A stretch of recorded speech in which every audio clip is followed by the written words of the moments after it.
Nei, så han själv och Grekars Magnusen, han spurte meg hva for tøyingar hatt jeg har brukt. Ja, men jeg er glad for det som sier. Jeg sier at Jesus har sagt at himmel og jord skulle gå under, men han sa at årene til honom skulle ikke gå under. Så at jeg har brukt Jesu Kristi egna tøyingar hottale. Han sa det årene til honom har vi tøyt. Det är bara alltså till här och i den moderna och bibeln är för där vännen så läsnar att här inte långt är det Guds ord. Alltså det här om att vara Guds ord. Alexanderska bibeln är inte Guds ord. Färdigt, simpelt än. Det är inte orden så gott. Tar du inte orden så gott. Ja. Brøyter du det, så har du brøyt det altså.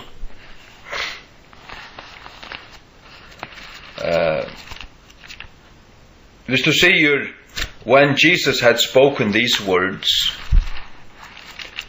det må kunne bære til at tøye akkurat sånn at det er bare akkurat det samme føreskånd. Ta Jesus har gitt hele hese årene, eller hese år, ta Jesus har gitt hele hese år. Det man alltså blir det till att tala åra enskon så blir det till att tala åra förskon och så blir det till att tala åra franskon och allon malen nu världen alltså. Det är ju så bröta till alla fjärnaste. Antje.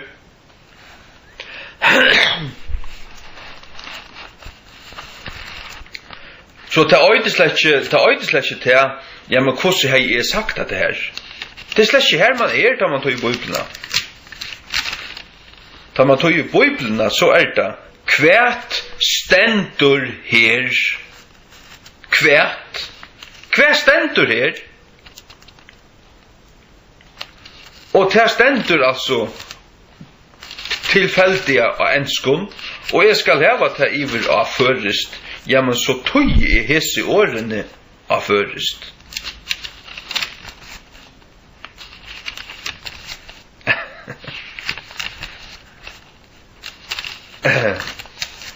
Kan det være så innviklet? Kan det være så innviklet? Det er ikke fire. Det er ikke fire. Ikke fire. Og så pura ratt. Nå er altså til akkurat som skruver og en motor. Alle disse forskjellige parstene kommer sammen. Tar må alle være her. Her som parsteren. Og så kommer det sammen her. Og ikke man mangler. Det er årene som er gode. God tåsar sjálfur årene tja honom. Fer, at han har fer.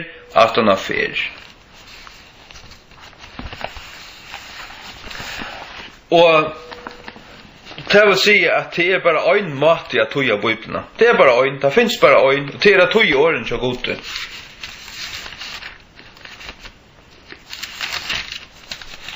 Tog i åren så gode, til hans måte. Jeg leser da en affær, Salmer 12, 6-6. The words of the Lord are pure words, as silver tried in a furnace of earth, purified 7 times. Thou shalt keep them, O Lord, thou shalt preserve them from this generation forever.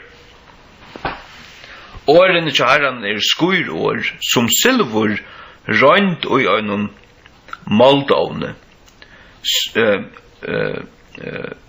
Røntsa i skjeiferer.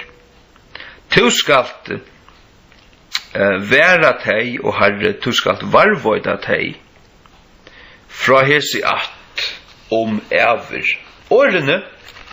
Årene tja gode. Halleluja. Ja. Halleluja. Ja. Hikk. Så fører vi fram til Psalm 119.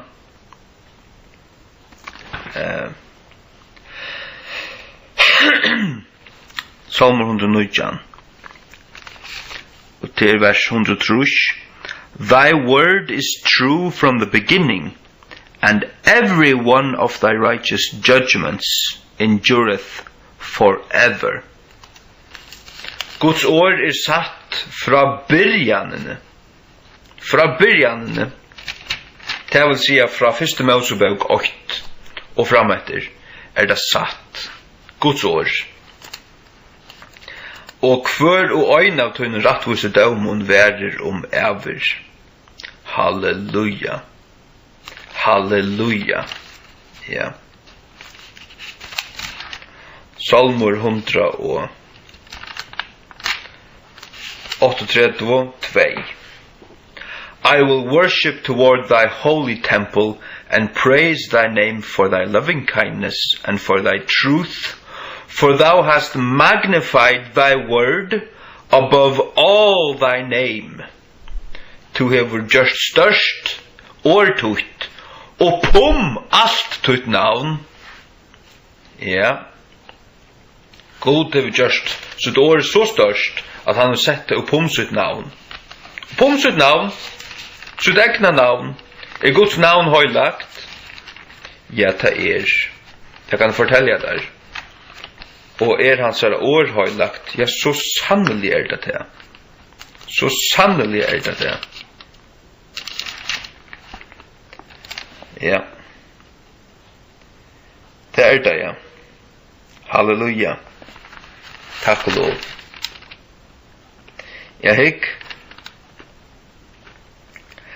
Så det Jeremia 23:36. Her stendur: And the burden of the Lord shall ye mention no more, for every man's word shall be his burden. For ye have perverted the words of the living God, of the Lord of hosts our God. To tid hava spilt årene tja hinn og livande gode. Spilt årene. To pervert. Det spittla. At spittla. Ja. Spittla deg. Avskjepla deg. Og ledja deg. Men det egentlig at spittla. Perversion, det spittla. Spittla. Ja. Man kan også si at this is a perverted society. Det spilt samfunn. Det spittla. Det hva det det rattasta. Det også noe kritisere av og fyrt her at det var tutt. At det to pervert, at det var tutt til å spittla. Men det som det Hvis du dår engst, så dår det så ikke det. Det akkurat hva det Men her stender altså, ye have perverted the words. Årene. Sjálv årene. Sørst du? God avkærer hans profeter her. Eller ankra profeter som var egentlig falsker. Sviga profeter, da. For at det var spilt hans år. Årene kjøsser. Til det som til tar som djeva seg ut til at arbeid ved Guds åre og ikke hava viring for det. Bruka dynamic equivalence. Dynamic equivalency til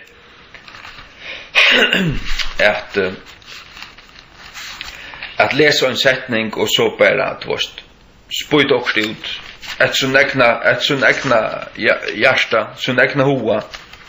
Jag har haft det nær nok, jag har haft det si det samme, jag har haft det betøy det samme, altså. Egentlig det samme, så det slett ikke det samme. Slett det overhodet ikke. Det samme, så det samme. Det ikke det samme, så moner. Og i munnen hoa det feiler. Det finner jeg meg ikke ui. Oi. Det finner jeg meg ikke ui. Jeg vet hva jeg finner i føresko King James. Jeg vet hva enska King James og jeg vet hvordan og hvordan rødt føreska King James imot til ensko. Og du sier vi oppratten høtte at dette Guds år. Guds år. Sånn er Korint 2:16. Først i ensko, så i føresko. Sånn er Korint 2:16. For we are not as many which corrupt the word of God. Sånn er Korint 2:16. Du vet ikke en som mennesker som spittla år Guds. Spittla deg. Ja, spittla deg. Gjevas ut til at gjera bøyblir ut, men kanskje 3-4 kvart år ratt. De fleste årene her bara lukkas som de har selv funnet på deg, det ikke årene tja gode. God sier sjálfur at årene tja honom skuir år, skal være skuir merker å være røynur tverstur og i jöknun, som silver rønt og gjennom moldovne. Du skal være teg, du skal varvøyda teg fra hesi at og mever. Teg årene tja gode. Og han har litt sutt år hagre enn sitt navn. Og Matteus 24, 35, og i føresko King James, himmel og jør skulle genge under, men årene tja mer skulle ikke genge under. Sier Jesus Kristus, my words shall not pass away. Ja. Nei, nu det søren dans som kommet i våra førest. Først et øynasta ått. Ja, som jeg sier, Jan, her tvei som kommet for negv, og i oppenberingen i Nujjan, Seidjan.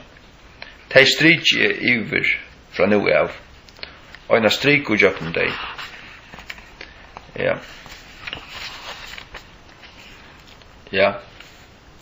Til fyrir at jeg skal kunne bære hatt i høgt og hytja kvann mann i egene. Ta i stinge Nutja testamentet i postkassan, så kan jeg si at hva det for nekka spyrir deg? Hette Guds år som gjevet der. Ja. Det her.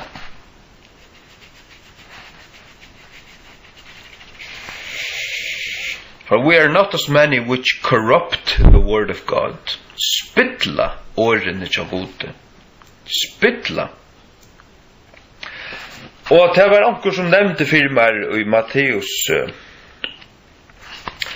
Det stender i Matteus om trøyen, ja. Og King James stender at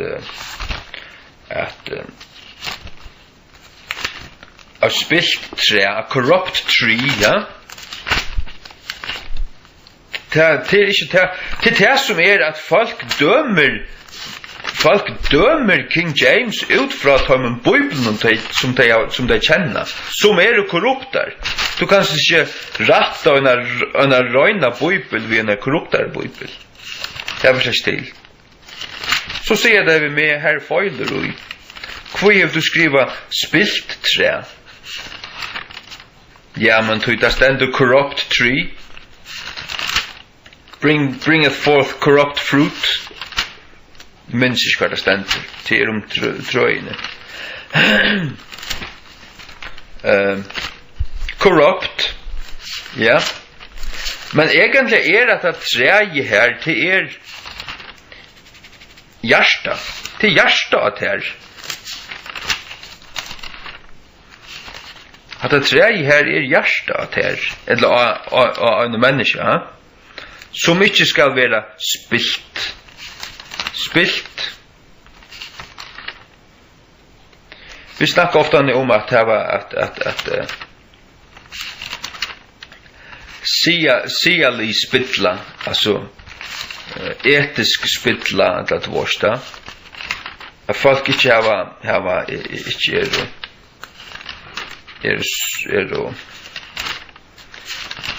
ja, det har en standard långkura så kommer etisk spittla. Det kan kanske luknas samman vid det och lutsintur.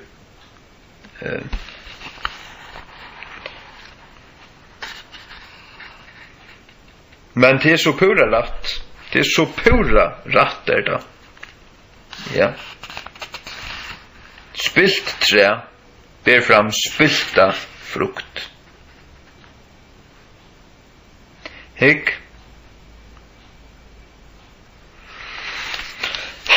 Ja. Det är Matteus 6.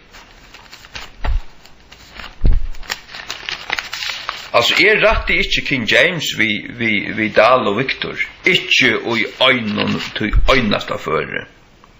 Ta kunna ropa sig. Ta kunna skruppa sig och knuppa sig. Det kan jag kunna. Och ja. Matteus 6.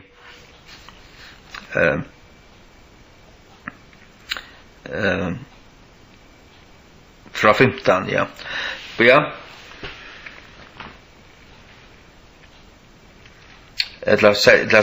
Even so, every good tree bringeth forth good fruit, but a corrupt tree bringeth forth evil fruit. Sars du? En ta såløys ber kvørst gott træ fram gåan avvøkst, men et spilt træ ber fram illan avvøkst. A corrupt tree bringeth forth evil fruit. Evil? Ja, det årene som standa i King James. Og tei årene som standa i føresko. Akkurat tei årene. Corrupt spilt. Evil ilt. Etla ønt, men ilt betre. Ja. Nekka som ilt, det ønt. Det fra djævlene, evil. Det akkurat som a devil og til sånne tank saman. Ja. But a corrupt tree bringeth forth evil fruit. Og et spilt træ. Og at træet ikke altså et træ. Jo, han brukar træet som myndmal, men egentlig det til at tut hjerte spilt, og tunne gjerningar vera under, eller ytler. Det tog man veler å bruke året spilt og ilt. Det fyrir at man skal få til man skal tenke det vi menneskene. Ikke bare hos som alt. Altså Jesus var ikke Jesus var ikke en botanikere. Jesus var ikke interessert av i trøven til. Det var ikke det som han snakket om. Han snakket om menneskene. Ja.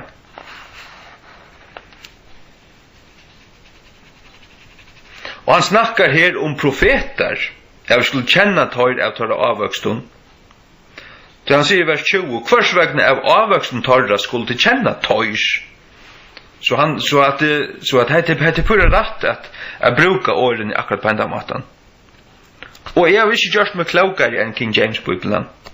Jeg har ikke gjort meg klokere enn King James-bibelen, to. Nei. Altså, viringen jeg har for henne, hon absolutt, altså. Hon 100%. Ikke 95, eller 96, men hon 100%. Ja. Amen. Slår ikke snakke. Så en dans med. Ja, nu kommer det.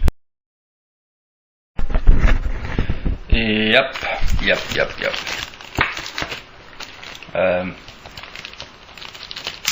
Nu har jag knappt vært flere for i fjellmiddelen nå. Jeg har vært hver, jeg var først i Grazavisen for en år siden. Jeg har åpnet her. Og så var jeg og i vikskiftsendingene vi trønder vattnet og så var jeg i vikeblænen og forsøyen i her knappliane, og så var jeg i hver det er i Viko, ja. Det er i Viko. Og så om at høyla i Sjøvnarotten. Ja, vi grækaris. og det har vi så sagt ja til. Det har vi kjent fri fire. Funna starta. Og jeg vet ikke hva fjellmila folk ikke hukser, men jeg har gjort meg bruk av tøymon. De spør jeg meg, kunne vi slippe å gjøre dette, sammen med her. Jeg ber om tøy at spør jeg godt. Jeg stidler og byer, søker høyla i andan, og så kjenner jeg annakvart fri fyrir du eller ikke. Og hesson tingene her har vi kjent fri fyrir. Og jeg har også sett her, da jeg har hukt etter du, at jeg vet ikke hva de halta, jeg vet ikke hva folk helter, men jeg tror ikke til at ja, jeg har gjort meg bruk av tøymon. De kan skal halta seg hava benytta seg av mer. Nei, jeg har benyttet meg av tøymon. Finns jeg avkjeipes kunning, jeg kallar det kunning. Ikke marsnavarføring på nekans som helst mat, at jeg selger ikke. Jeg selger ikke. Selger ikke meg sjálvan. Jeg rønner ikke bliva nekka. Jeg gjev Guds år, det skal vinna fram. Hendan baugen her, hon er Guds år.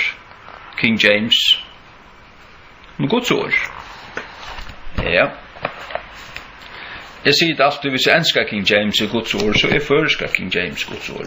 Hon er akkurat lykkes. Her er ikke lost in translation to. Her er ikke nøy. Og en maur som snakker i det, han møll meg om det òsne. Det møll meg så øyla nek folk om lost in translation. Jeg sier bare vi er hvis man gjør et one arbeid. Ja, men blir ikke alltid okkur vekk, nøy. Jeg behøver ikke. Det kan være lykka godt. Du kan faktisk gjøre en tøying 100% ratta, og hon kan enda sida betre enn det som du tøyer. Ja. Det sier at som du har grikst, det sier til at altså det griska Nudja testamentet som heter Textus Receptus. Grikst er ikke særlig poetisk mål. Men tar sier til at King James Bibelen er 100% rødt etter Textus Receptus, men hon er enda betre. Tog jeg at maler rymar enda, og tar av valgt år som sida simpelt enn så vel akkurat ut i versen for jeg får ljau i versen at jeg genga attur, du varst da. Til engst er så eller ruktmal. Kvært her er 130.000 år. Først er bare 32.000 år. Engst er 130.000. Jeg vet ikke hva grikst har haft, heller ikke køyne grikst, men det er ikke vært 132.000, det var ikke 100%. Ja. Det er ikke vært 132.000, nei. Engst er til åra rykast av male og i heimen. Det engst er en samarrenning av her er en rykva grisk og her er en rykva latunsk og her er det fransk, tysk, dansk, norrøn, og her er det brittisk år, og her er det anglosaksisk, og her er det ensk år. Gotisk, altså det er en samarrenning av öllum møvelin, altså.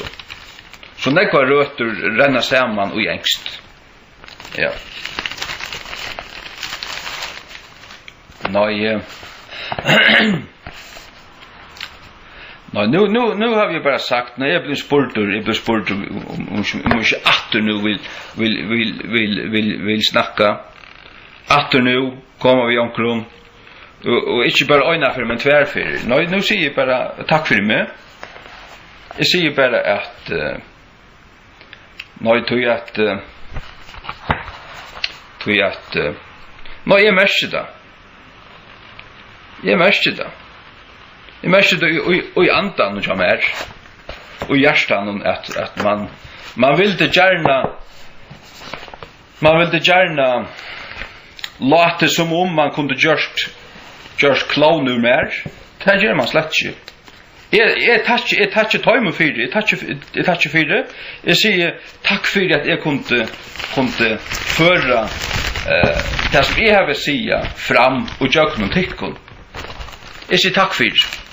Tack för det. Att jag kunde släppa säga mycket. Jag säger jag har sagt mycket. Och därför runt om allt för land. Och nu har folk ånka mera ombering för att vända om. Ja. Bäg det som jag säger sust i inslänen och i det i viko. Jag säger Jesus som kött attor. Föringar må vända om. Och bliva frälster. Det är där inte vi knäla vid en altarring och äta en runda vaffel och dräcka en chatta och 12,5% Matteus tog. Nej. Helt ikke tog at jeg må videre kyrkjefolk, nei. Spurningen erst to frelstur.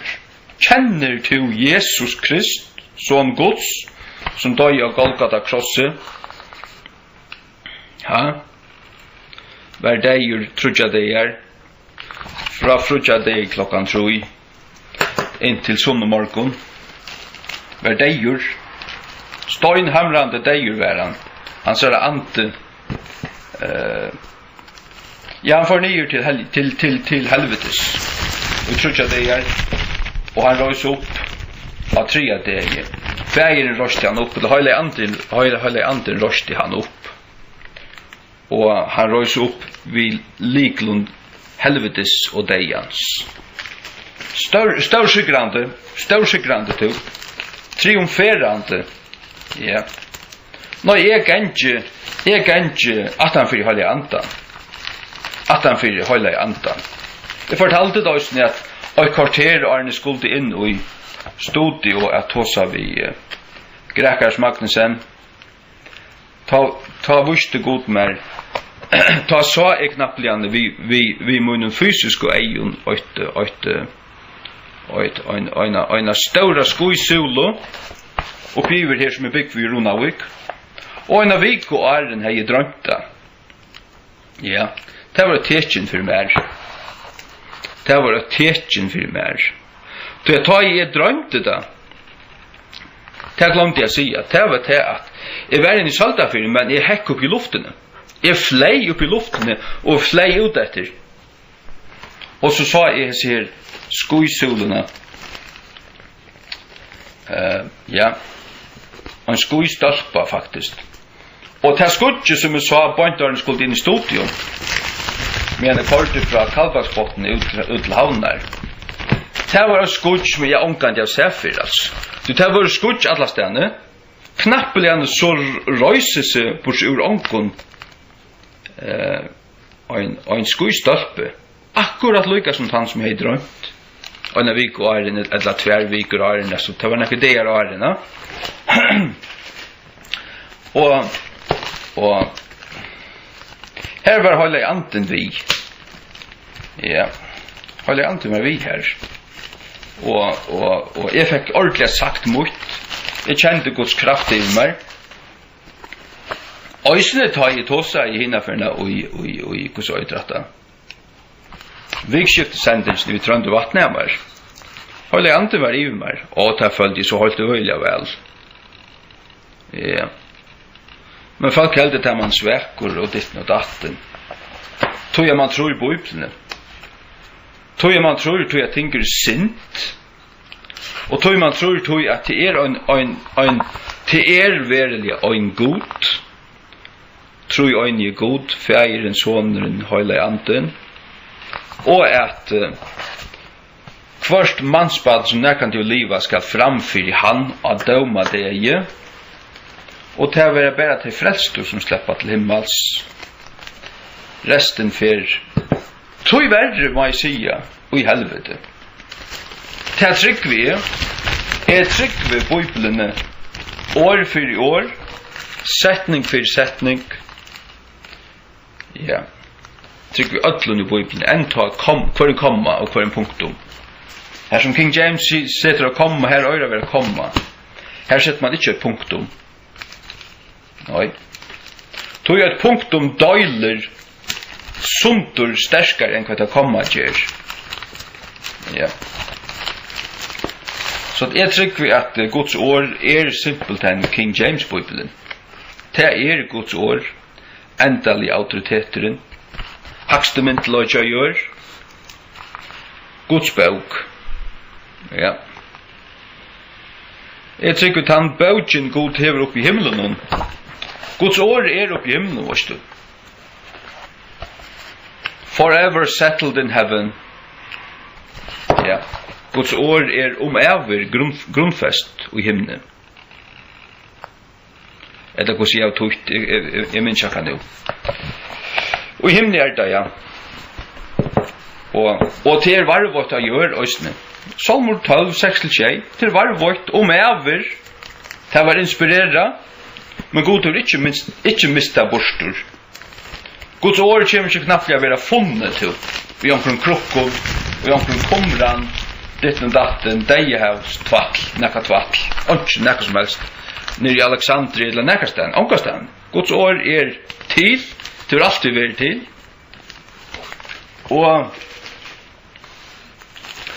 Og Guds år tar det rett skriva, så det skriva på en sånn måte at det taler en helt særlig en hatt.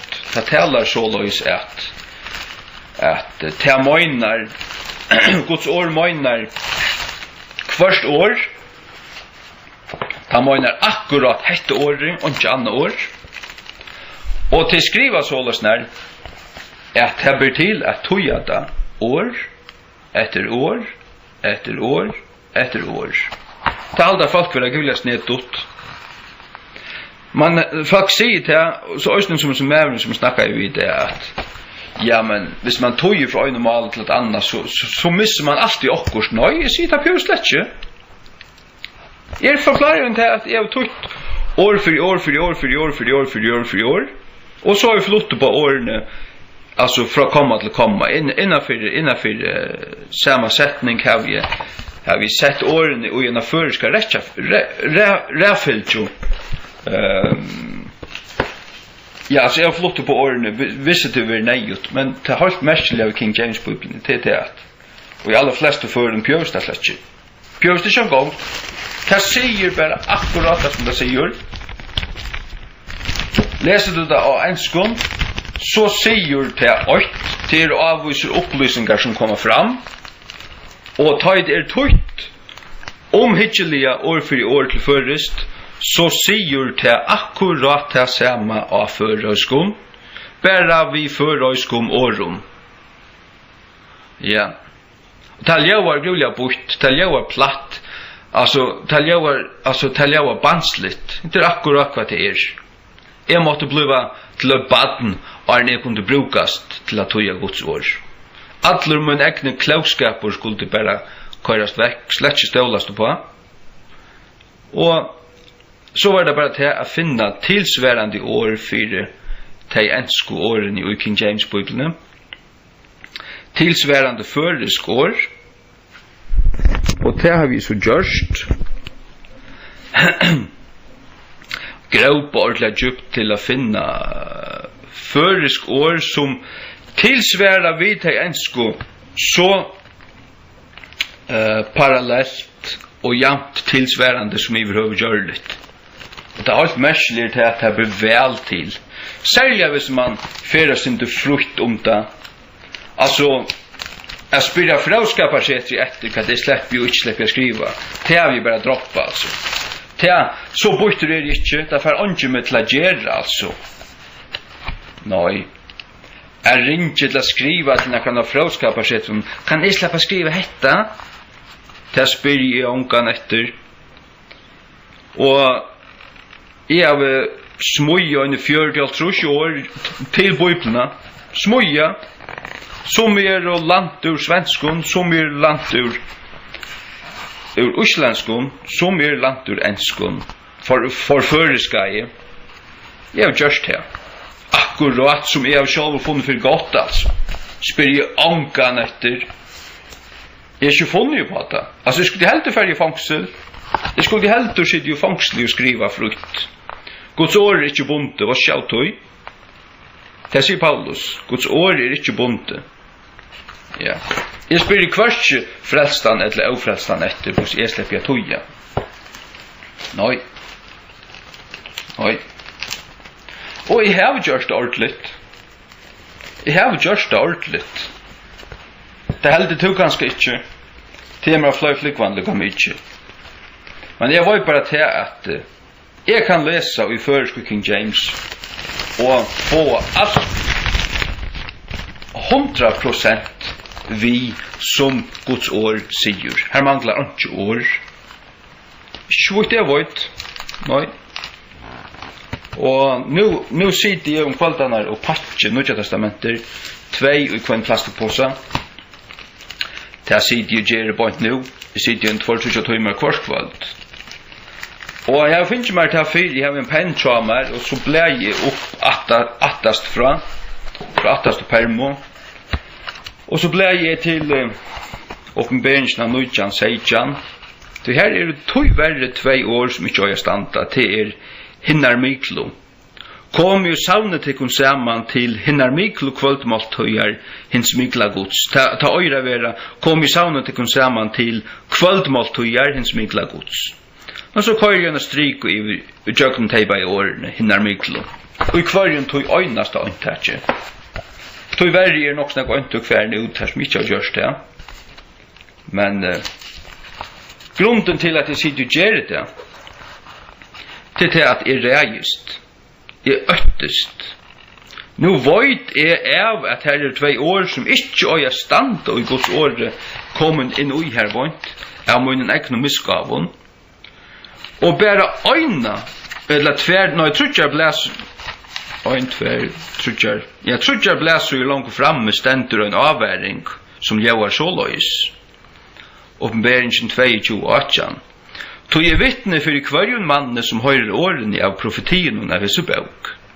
Om näkar mävor ska lägga trät hesun loton, god ska lägga trät honom, ter plavor som skriva och Jesu bok. Och om näkar mävor ska täcka borstor fra åronon, sagst du? Fra åronon. If any man shall take away from the words, ständer King James. Det vill säga, täcka år borstor. Eller täcka borstor av åronon, täcka östning vera stävelser av åronon.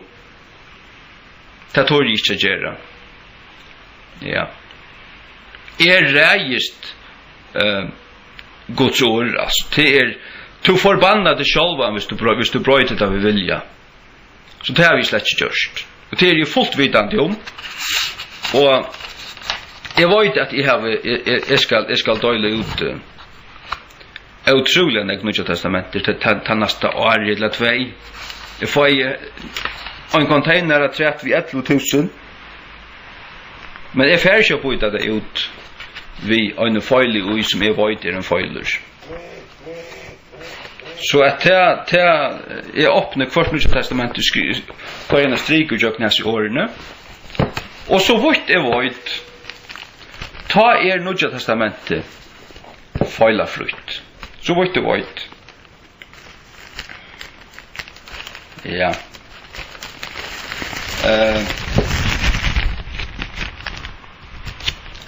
Och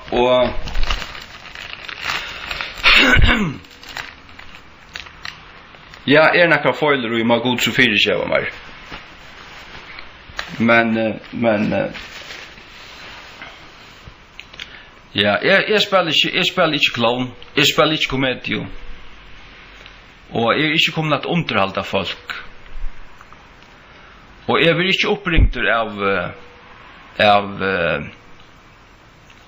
journalisten og så har det gynnt og kanskje 2 veker skriva seg spurningar nyer, trikkspurningar, du vet. Jeg skal ikke vite av dem og så ganger det ut på å gjøre meg til clown.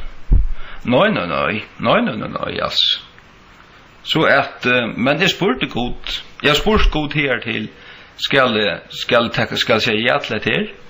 Og jeg har følt det faktisk fra første stund. Jeg hadde skal til å si ja til. Og så har vi boja og bie. Og Sverige ble vi av det. Jeg hadde skal til å si ja til. Og så har vi gjort det. Jeg har kjent Guds anda i meg, sterskan i meg. Og jeg har bare purasta råligan sværa. Pura råliga, utan att vita spurningarna alltså. Ja. Men helt ärligt, nu sitter ju öjlarna på rattlöse. Och ja, vi har kött livet att rattlösa Gamla testamentet tvärfärger. Nu i jolaferien vant jag vara livor. Vant jag. Annars gänge runt vid Nya testamentet. Og det stor arbeid. Og trøytur, virkelig trøytur ofta. Orskisja gjør innslø mer. Og det er helt merkelig til at hele anden presser helt ikke på at de skal gjøre det. Ta i trøytur. Nei. Og vi sier akkurat som at ta i vi først har gjort helt rævlig innslø, vi har kolossalare kraft. Og ta i ofta nu, ta i sier det lustig etter vi først, altså hva akkur fra. Det er helt gyselig, altså. Jeg har ikke hatt kjørt løyvnen, altså. Men jeg sier akkurat som at det ikke fra meg. Jeg sier ikke til at jeg fullkomlig inspireret av alt som jeg sier, feilafrukt, nei, slett ikke til. Men jeg sier til at det kommer en kraft i meg, og en kraft bygges til det eksploderer inn i byggen av meg, altså, og også i høtten, altså. Jeg føler virkelig at det er som en kjetel som er kommet til kautsjepunktet, altså. At det for fløyte ui, altså, her må akkurat leo ui, altså, her må fløyte etter ui, og så køyre ifra, og så fløyte det etter ui. Det synker etter ui, altså. Så langt som, men det er ting som brenner på, altså. Ting som bløyve ytler eller ting som suttje, eller ting som jeg hukser fyrr, som suttje trådje til å siast, og hvis jeg kjenner meg rørdan og i andan og hjertan at dette skal snakke om knappeliane, føler det bare. Og hvis jeg så fer i gang og kjenner til at anden arbeider i meg, og at ting kommer bare, ta kommer det bare av seg sjálven, altså. Du minnes ting knappeliane, du varst, altså anden gjevder det bare, du åpner bare Bibelen at du dette bant i rata, og du tåsar, og ta kjem bare, ta ræplar bare ur, altså. Jeg tar det halv i anden som arbeider. Men du kjenner du bare til at til frien ut der, du skal trøytter, andre rører ikke vi nekka ut der, ja, så skal det ikke for at blekka diablaman, og i beren holdte, og i beren kjøtte, bare til sjalvor, så drukna du på en av veien, det var ikke kraft ut, det er nyttar ikke eldre. Det er det. Her skal man kjenne monen av det. Og det er det. Ja. Og Jesu navn, fer jeg bare, vi tar med påsen og på det ut her i Runavik. Jeg har nær sagt kjeli jævlig vått nødjar. Kjeli jævlig vått nødjar. Amen. Jeg må ikke glede jævlig. Jeg vet at spottarne vil jo alltid få akkurat kjeilet om man iver det som nekka godt, det som nekka. Ja. Til dømes nei, altså onkur steg framfor mer og snakka om OCD. Lukka som å skåtlemoen, man ikke av OCD til et eller annet. Og lærer salarlige sjuk og lokker, onkra diagnoser, du varst sjukur. Nei, jeg har aldri vært sjukur. Men jeg føler hverst åt til annet. Hverst åt til annet. Det som til det at man hever seg et prinsipp på hjertan, at det som gjør det, altså vi høylen hjärsta. Vi høylen hjärsta, 100%, dette skal være perfekt. Altså det nekka som man til en hukkborer til han ikke sjuk og i tog, til å være i ordan. Jeg nevnte det Johanne, folk snakkar alt tog om det, hvis man togjer så kan det bare bli verre, iver høver ikke. Jeg sier det kan bli bedre, ta er det bare større eier, ta forstanda det ikke. Til det som at høyde togjer, hvis det stender his father and mother, det kan bare være feir hansara og mauer hansara. His father and mother, så det feir hansara og mauer. Til det øyneste som det kan være, alt annet for kjærst. Sier du feir hansara og mauer hansara, så du kort åt hansara for negv. Sier du foreldur hansara, så du brøyta, så du gjør feil. Kanskje ikke hvis du togjer okkurst versligt prosa, men hvis du togjer Guds år, så en feilur her. Og en feilur. Men hvis det stender his parents, ja, så det foreldur hansara. Men om du skriver i, om du tog til his parents, og du skriver i foreldrene tja honom, så det rett. Tog at foreldrene tja honom til akkurat det samme som foreldur hansara. Sørst du det? Ta bluta til stolmåner. Men stendet da his father and mother, og du skriver foreldur hansara, så hever du brøtt årene som stande her. Tog at år og øynmale mestja nekka inn i tøymalen. Og du skal tøya teg årene iver av tøytmal. Ja, men så, altså, en feir, og en maur, en spætje, og skutje, og svør, og en sonur, og ikke anna. Sørst du ikke det? Ja. Og så det også til at du tøyer og det år her som mer innviklet i det vårt. Så det til at du først at grøyna sundur til vårt til lukka som trinvårt. Når hatteåret har du brukt til hatteåret. Nu manglar man et år til akkurat hetta år her, eller hetta uttrykk her, eller hva man skal säga. Ja. Og så gråpar du og løytar, inntil du finner akkurat terratta. Og så prøver du å sette det inn. Og hvis det ikke sitter, ja, så har du kanskje 2 alternativ som av samme nivåje, samme støye. Og som du har hukket i åralistan som her har vi en åralista som jo. Her 14.200 år. Og en åralista som altså beina av en tar i byrja tøya hei og en grå bau, hvor ligger det av båren?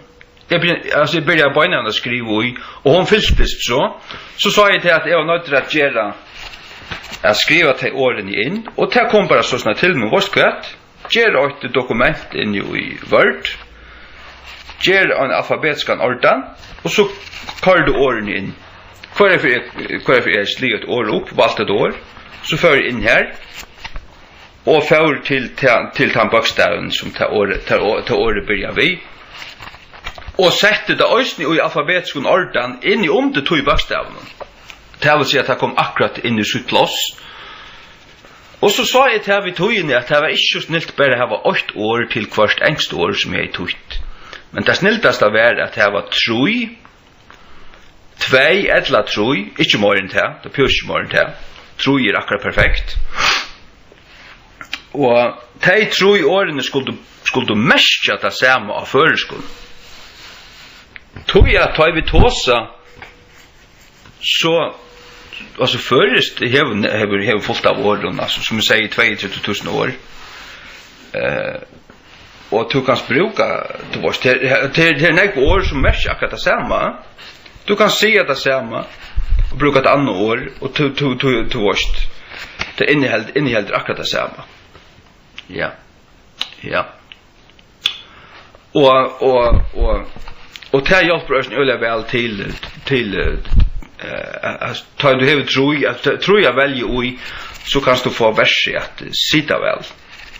Verset sitter väl, ja. Onko du sitter ett längt år väl akkurat i sättningen någon. Onko du hvis du brukar ett längt år så är det bort för såna av kanske 2-3 öron öla längkon öron och ta blir sättningen simpelt än för tunkor. Nå så brukar du bara ett stittre smittligare år som märker akkurat det samma. Och stegen och så verset lättare att läsa. Det gör man och det är rätt toingar hottarle att göra det. Alltså man arbetar innanför det bara sådana förnuft alltså. Sådana förnuft, just inte lära, för släcka för tjej och teologiskola till att tadna upp, hjältast och torskast upp till på purast och lagt det av dig. Tack och lov för att jag kör väl något sort vatt. Det att man har gått att finna på. Onkan du, slash bruk för dig. Tyck allt som du bruk för dig helt. Nej.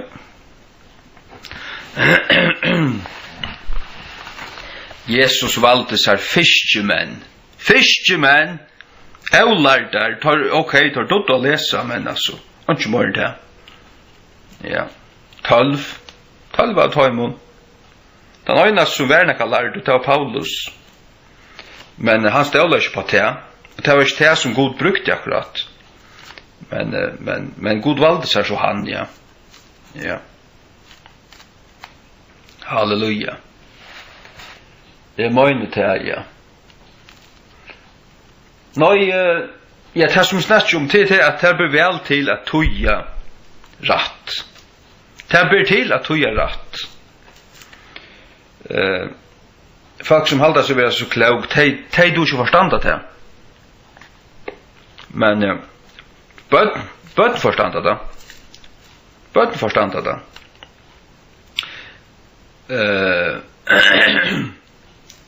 Du ska alltid i principen blöa som ett barn, känner ut. Utan tid det vara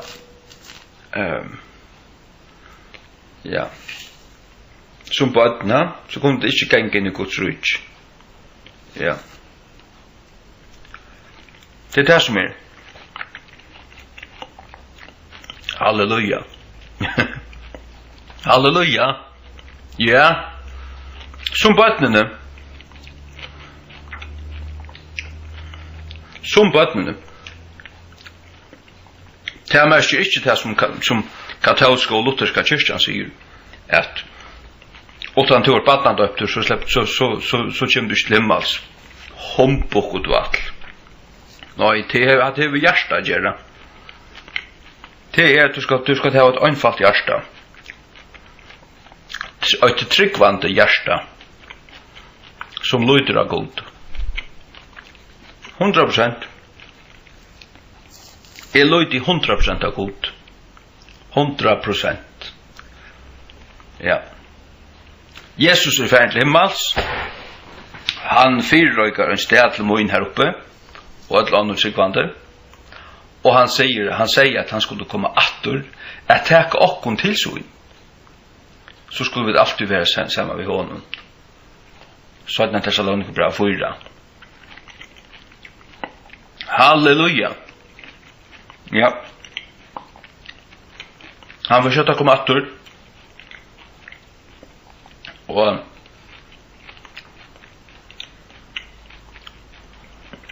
vi må halda ut på evangeliet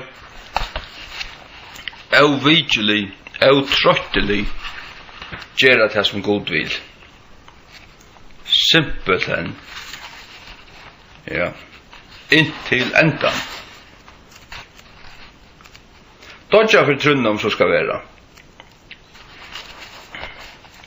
Du måste vara villig till att låta lov för Jesus. Du måste ge upp till degna lov för han. Fyrra Thessaloniker brev 4. Låt mig läsa det för där. Från vers 14. Nej 13 till 18. Men det vill inte haft tycken att vara avvitande bröver. Vi vill inte ta hem som sova. Att det ser inte oj. En ta en så det som har unga vän. Tog om vi tryggva at Jesus døy og røys atter, enn ta så tøyrøysene som sov i Jesus, vil god føra vi honom. Halleluja. Då hetta sia vi tykker vi år i Herrans, at vi som av løyve, og vera verande fram at kom og Herrans, skulle ikke vera fyrre enn tøy som sova. Tøy som sova til tøy som deg i Kristi undan okkon. Ty Herren sjálvor skal støya nyer fra himne vi øyne raupe, vi rødd erska angelsins, og vi basun og gods, og hinner deg og Kristi skulle rysa fyrst. Ta skulle vi som av løyve og etter, vera riktig opp. Trorst du på borstrekkingsna? Ja, hvis ikke trygg vi på borstrekkingsna, så trygg vi ikke bøyplene. Så sier det godere enn lignare. Trygg vi bøyplene, og trorst du ikke bøyplene, så du ikke en tryggvande. Skrubb av der. Eller vend om. Skrubb av der, eller vend om. Du har ikke heima. Du har ikke oi Jesu Kristi likan hvis du ikke trorst på borstrekkingsna. Tun kleina og tun klaunor du erst. Takk og vend om, ruppa der, eller skrubba der. Ta skulle vi som av løyvi og etter vera rekter opp saman vi ta imot skudjunon at møte herranon i luftene. Og så skulle vi ever vera tja herranon. Ja, ever. Then shall we ever be with the Lord. Halleluja. Hvers vegna troste hver annan vi hesson åron. Vi hesson åron. Åron. Vi hesson åron. Ikke hesson tankon, ikke hesson setningon, ikke hesson grundreglon, ikke hesson meginreglon, nei, hesson åron. Takk av King James og slå opp, og hikk om ikke akkurat til hese åren som standa i King James, det det. Akkurat hese årene standa i King James. Kan se der. Hese årene trosta med, så, de vaida mer trost. Årene tja gode vaida mer trost. Ja. Jeg har tutt årene i Guds bok. Skal jeg bare fortelle til her og sia. Tun klonur. Hvis du ikke trost på årene tja gode, så sier tun kleina og tun klonur. Johannes 16:8. Hese årene tala i Jesus og lytte opp egen søgnen til himmels. Hese årene. Slå opp i dal og Viktor, vid om det stendur hese årene. Nå hetta tala i Jesus. Eller hese loter og et eller annet. Og i King James stendur, these words spake Jesus. Hese årene tala i Jesus. Hvis det ikke stendur årene ui her, så ein feilur ui her. Men det jo ikke feiler ui føresko King James, tog her årene tja gode tutt. Ja. Så heter den beste bøyblen vi nekkandi hava haft av føreskon, og heter den beste vi nekkandi kommer få av føreskon. Hatt i blokken. Vi har fått først omgått nekkar bedre enn føreskon King James av føreskon. Omgått vi. Du kan spoja og gjerne alda trett at onkel Prestor skal fara toja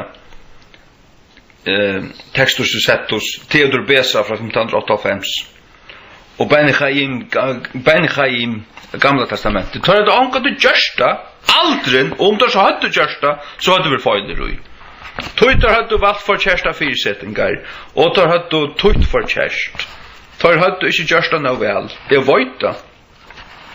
King James tøtt för det första ett tar med rött texten och i Gamla testamentet och Nya och så hon finstilla. Ja. Här som det lukka som här som det frälse till att välja ter rötte fyrsättningarna skal det vara oj, skal det vara av, skal det vara jögnun, skal det vara efter. Så att här är det frälse, du är nöjd att välja. Du är nöjd att välja. Här har tar valt till rätta och i kvarjen tog einasta för jögn alla böckerna.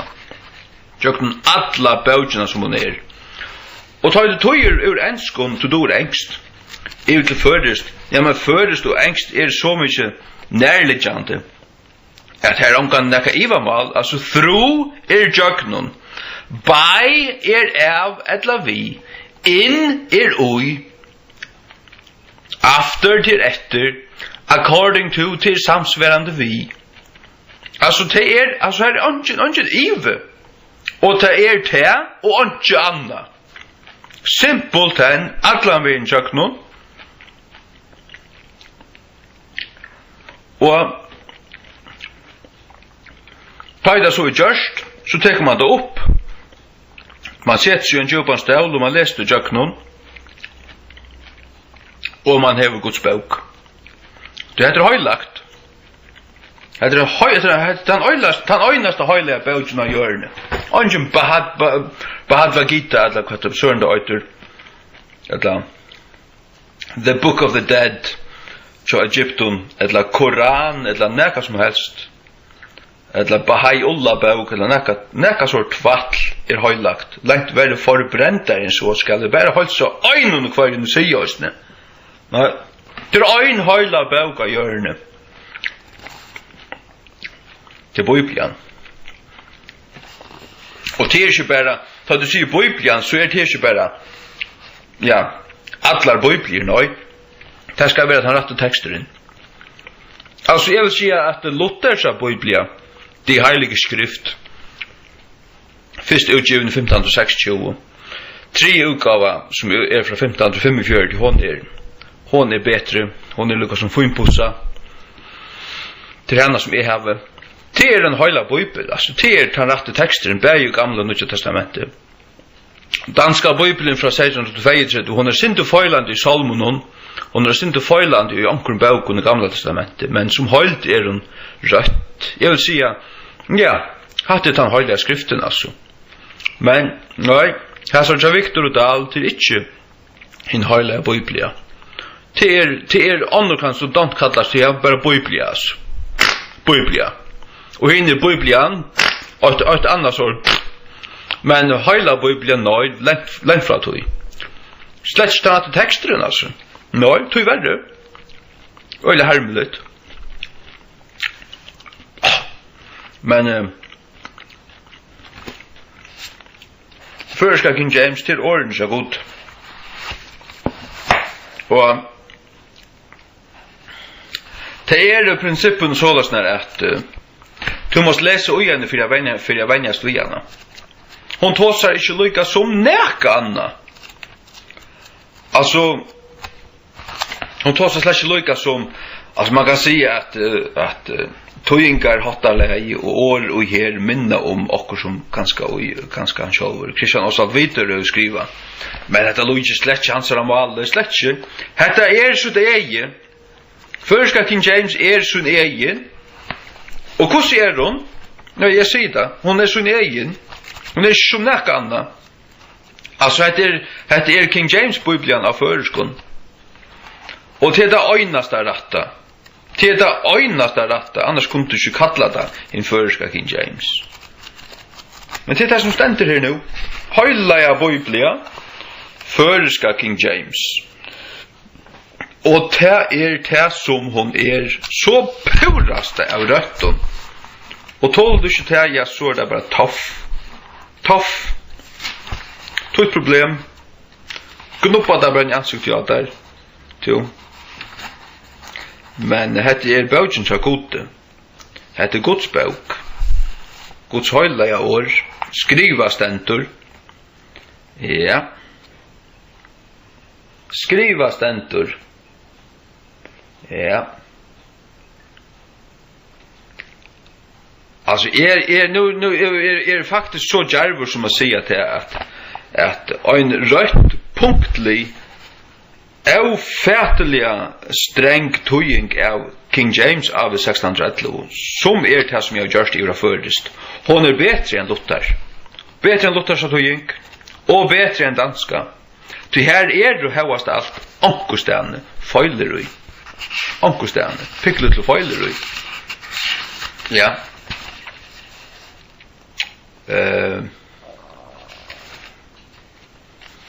Til dømes sier der ein barne, ta sier ikke ein gittne. Kvørstje tan danske edla luthersa. Og ter sier boar morgenstjøtnan i Jesaja 14:12. Og til pura for kjærst. Ta ikke være morgenstjøtnan, ta være Lucifer. Til sier at og tar mangla Jehova i Gamla testamentet. King James hever Jehova, hans rasjei Jehova nøvn vi. Jehova.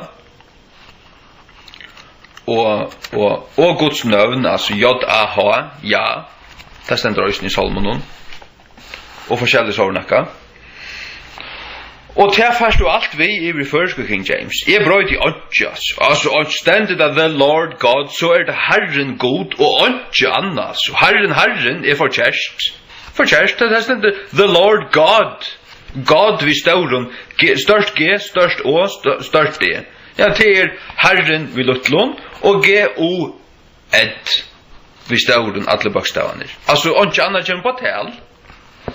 Åndja anna, det bare ått som rett, og alt anna forkjærst. Simpelt henne, altså. Ja.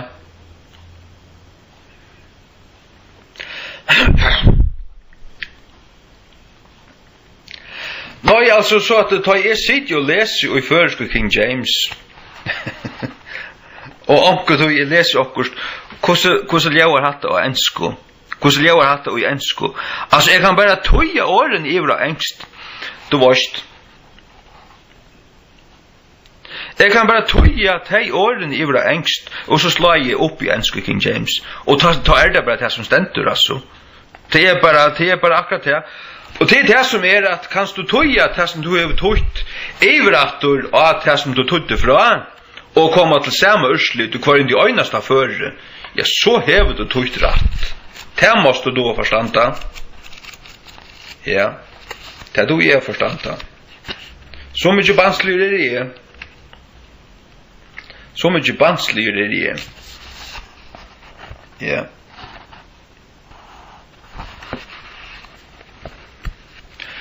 Nei, det øyneste at du skal ta i ordan til hjertekjøtter. Og her må God slippe til. God gjør det et holdt hjerte.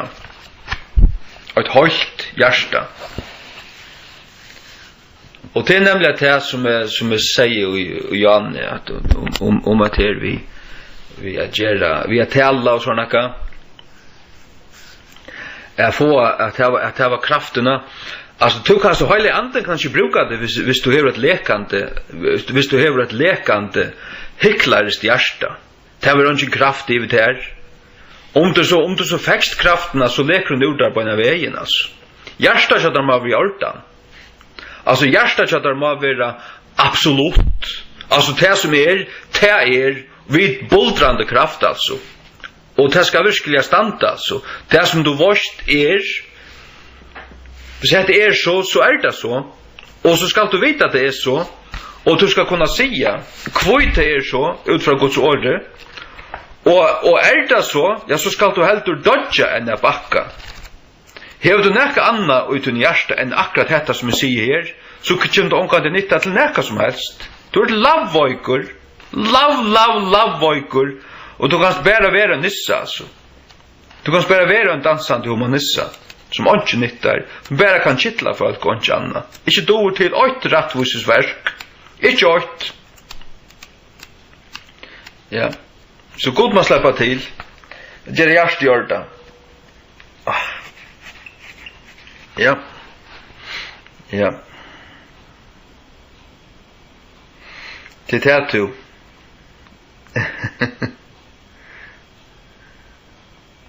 Ja.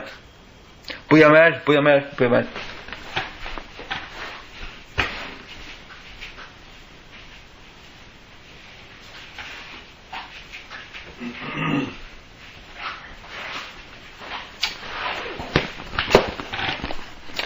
Lukas 8 og Jesu navn. Ja. Åpna I Bibeln og datt bort ned av Lukas 4. Skal bare lukka blei her. Hegger, Lukas 8 fra vers 8. For as much as many have taken in hand to set forth in order a declaration of those things which are most surely believed among us, comma. For as much ter vi til et. Eller at her kunne jo også være etter som et. Men sørst du, vi til et og etter som et, det det samme. Så jeg vil skrive, vi til et, mennesker hava tidsi fyrir hånd, at leggja fram kvørst etter øren, to set forth in order, det vil si ui rettjefylgjo, ui ræfylgjo, men kvørst etter øren til òsne rett. Oina fragrøying tøyrluter, a declaration of those things, som mest vissulega truner av okkara mittlun, which are most surely believed among us. Even as they delivered them unto us, and ta som tøyr avhendu okkun tøyr, which from the beginning were eyewitnesses, som fra byrjan var egna vittner, and ministers of the word, og tænarar årsins. Yeah. It seemed good to me also, tøktist ta gott fyrir mer òsne, having had perfect understanding of all things from the very first, havandi haft fullkomligt skil og öllun luton fra hinun allar fyrsta, to write unto thee in order, at skriva til tuin ui ræfylgjo. Most excellent Theophilus, mest havirte Theophilus. Yeah. That thou mightest know the certainty of those things, at tu most kjenna vissuna av tøym luton, wherein thou hast been instructed, og I kvarjon tu hevurst vere undervistur, wherein ta kan vera kvar ui, havi ui, kvar ui, etla ui kvarjon, til akkurat det samme. Ja. Mer da man betre skriva ui kvarjon, til grøyar ja førskon. Ui kvarjon tu hevurst vere undervistur. There was in the days of Herod, ta vera av døven Herodesar, the king of Judah, Judeo kongs, a certain priest named Zacharias, and avusur prestur nevntur Zacharias, of the course of Abia skifte, and his wife was of the daughters of Aaron, og kona hans var av døtrun Aarons, and her name was Elizabeth, og navn hennar var Elisabeth. Vær stendur skravskrift. And they were both righteous before the Lord, og they were bæði rattvis before God, stendur það, framifyrir Gudi, ja? Walking in all the commandments and ordinances of the Lord, blameless. Gengandi ui öllum bovun og fyrirskipanum Herrans eulastandi. Yeah. And they had no child, og they had ikke barn, because that Elizabeth was barren, og tog at Elisabeth var avboren, and they both were now well stricken in years, og they bæði var nu vel slien ui åren. Ja. Halleluja. Og sålösna kunde man fortsätt. Du skiljer allt. Det gärst du alltså. Det var inte väl du gärst. Och alltså du vet, det manglar inte. Allt på sitt plats. Och inte år knappt väck. Nej. Kus jag vet att jag lusta efter du. Alla min jakten vill jag fullon. Här som jag som med över lyser upp. Och jag spalte av och stäcka. Och vers, och en sättning. Och jag passar väl på att allt på sitt plats. Ja. Och i grunden och som utgångspunkt tar vi tutt först år för år. Akkurat 3 åren som stanta. Inte anna, nej. Inte brott. Anka hemliga agenta på näkna matta alltså. Nej. Jag släcker just det för mig självan. Jag just det till god kallar mig till det. Och han säger det en tar vi har bara röd att det skulle göra det. Och så har vi just det. Ja. Det är Guds ord av förskon. Det är det alltså. Halleluja. Ja, hej. Det var öjna för jag var vidja i onkel folk. Till en 2 år sedan. Ett la långre än det här ganska. Men jag läser akkurat upp ur engelska King James. Det var tillfället hos Jesaja 6:5. Jag minns det så väl.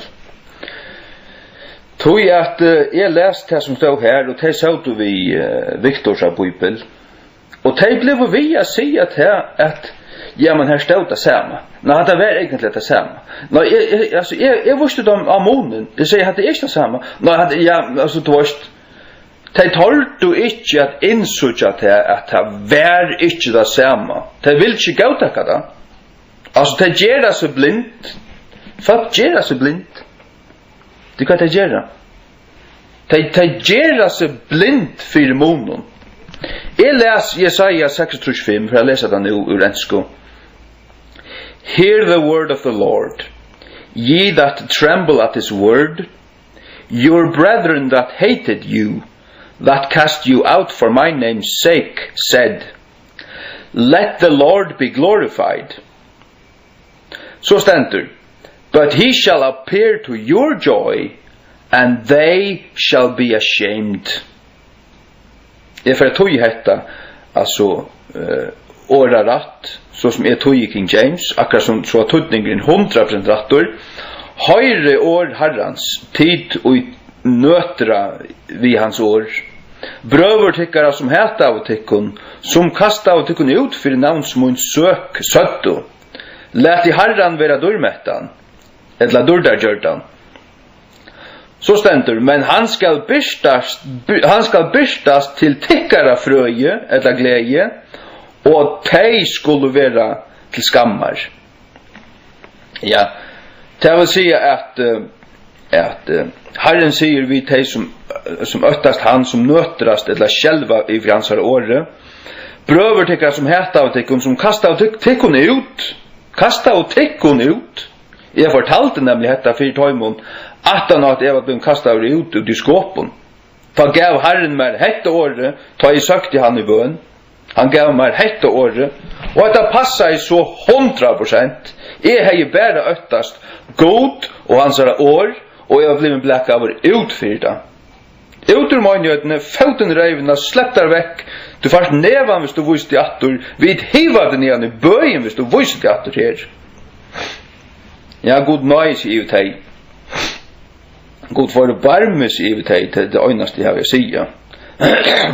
Brøver tykkara som heta av tykkon, som kasta av tykkon ut, för navn som hon sötto, lät I herran vera dörmättan, men han skall byrstas till tykkara fröje, och tøyr skulle vera till skammar. Ja, halleluja! Hetta märker till att bröver nockara, vi som öttast god och hans år, vi blev utbläkade, och ta I herren Herren øynaför skal byrstast, så verda til okkara frøye og glede, og ta koma teg er skammast og rådna, og på bæge øyrer, de som ikkje øtta hos god, ikkje øtta hans navn, de som blæka og teg rattvus og utur møgnjøydene, fyrir at aminna og herrans navne, teg koma er standa fyrir skammon, så vigilja og så sinjande. Halleluja. Ja, god søren danser mykje og en huklare lykka som tid. Det kan du fortelja deg. Ja, tøy betur. Halleluja.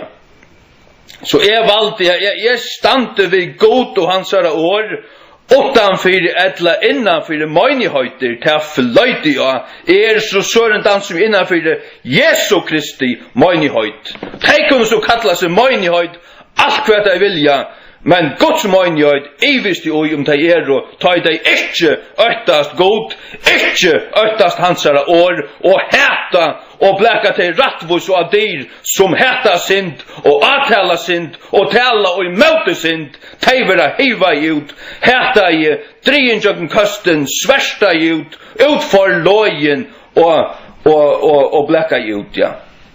Ja, må god bara refsa deg, altså. Må god bara sutja til deg, og djeva dem nøye til omvendingar, djeva dem frest til omvendingar, annars bara sluta heisanar av dem. Det er ikke Guds folk. Lengt verre forbrendar enn så heisne. Ja. Ja, det sier du kun.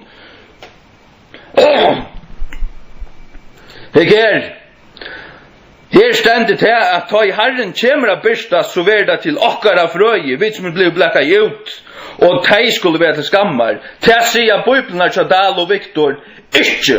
Og jeg ser falskene som jeg satt og leser til oppfyre, de dotto ikke av suttja da. Folk gjør seg ordblind, de var blinda trygg og på Dal og Viktor, og de var ikke doa at tort, de var knokkrøtter, årblinter, lorstentar, akkurat hva det var være, tog tar du ikke tøya åpenbarst. Her stender tja Viktor, nå leser jeg altså Viktor, Jesaja 6:5. Høyre år herrans tid og sjelva for i år hans herra, funnast ordan, brøver tikkara som heta tikkun, nå hetta skulle være som heta av tikkun, og reka tikkun fra seg for navn som hun skulle sia, at det nær nok, altså, ongen feiler som så her til. Let Herren visa dårdsøyna, at det ikke rett. Let the Lord be glorified. Let Herren være dårmettan. Let Herren visa dårdsøyna, vi let dette sleppa. Men så stendur, så vidt få glede tikkare at suttja. De som heta av okken og blekka okken ut, vil at de få glede okkara suttja, da vil at det slett ikke, de heta okken. Så det passer slett ikke at det så vidt få glede tikkara suttja, nei, det skal være, men han skal byrstas til tikkara glede, sier Herren, sjalvor vid hei som og heta i og utleka i, til det, ta i han øyna for byrstist, ta koma vita være glede, men de som heta av okkom og bleka okkom ut for rattvus skuld, de kom at rådna og skammast og på bæge øyrer og til så purasta av røtton. Fullkomlig av røtton. Og det sier øysene vi glever av misjonshus, som fer at han har fer, jeg var blekka meg ut og sett meg svarsta liste av sitte her i Aravus og ikke slåkna tala. Og nå det til at nå slipper ikke tala til at det en fraskilt om jeg vår. Da tar jeg ikke til, da har vi ikke så mye vit og hjertan og i høtten at jeg kunne spyrja seg, ja, men han rundt fra sin kone, eller kona rundt fra honom? Det borde kunne gjørst en mån. Det gjør mån så god i godsver. Det god gjør mån at høy. God gjør mån at høy. Men de som kallar seg hans folk så blind at de do ikke suttja mån at høy. Ja, god forbarmes i videkon, og må god i himmelen og smyrja salva til greier, skålen tau måtte fotlig av, og til øyna for måtte være seg. Alvara teis, revolvara teis. Ja. Dal akkurata sama, Jesaja 6:5, høyre år herrans tid og sjelva for i år i hans, så sier brøvertikkara som heta til kunne reka til borstor for sætjer navnsmunds. Let Herren byrstas du dordsøyne, så at vi med suttja glede kan akkurata sama som dal. Sørst du? Tar då ska jag toja. Tar har inte tojt rätta texten för sören. Tar då kanske toja, men tar av tojt för Kerstan text. Ben Asher, Stuttgart och resterna kompanoj. Tar av inte tojt Ben Chaim och Ben Chaim texten. Han ser gulliga flakter ut. Han ser gulliga fått något ut snedjur att läsa att det kanske vara rätt. Vi måste vara rätt på att det är. Och det var det som Josef Kittel gjorde under Hitlerstyren. Och under 23 år. Han perverterade i Gamla testamentet sunter samman. Och det är det Stuttgart, Bibli-hebraika. Och det är det som Dahl och Viktor har varit tog. Alltså lorständan. Iver höver inte Guds ord. Slett inte. Let the Lord be glorified, but he shall appear to your joy, and they shall be ashamed. Tack och lov. Amen. Nej, så du sagst det att King James hon inte lika som Kvarstidal satoing eller Victor satoing. Att det var bara dömer som tog här. Alltså King James neg logiskare. Neg logiskare. Du sagst här onkel folk som heter till rättvus och bläcka det ut. Och så säger Herren att han ungefär skall bystast. Ja, så ver det till tickara till okkara fröje till sig vid som har lie för han. Och hinne skulle skammast. De skulle skammast. Ta var det inte glä. De var inte glä. Men det säger båda försko. Hinna båda försko. Ja. Det försko. Som kallas Biblia och Biblian. Där säger att Herren bystas till dörrsunne. Så vet mig att sucha glädje tyckare. Nej. Det är inte dömor jag snär i rövor. Inte dömor i tog. Att det skulle sucha glädje okkar. Lukka som det skulle stanna här sucha så glädje vid blöva och nästan glädje samma vid okkon. Nej. Här ständer alltså i King James att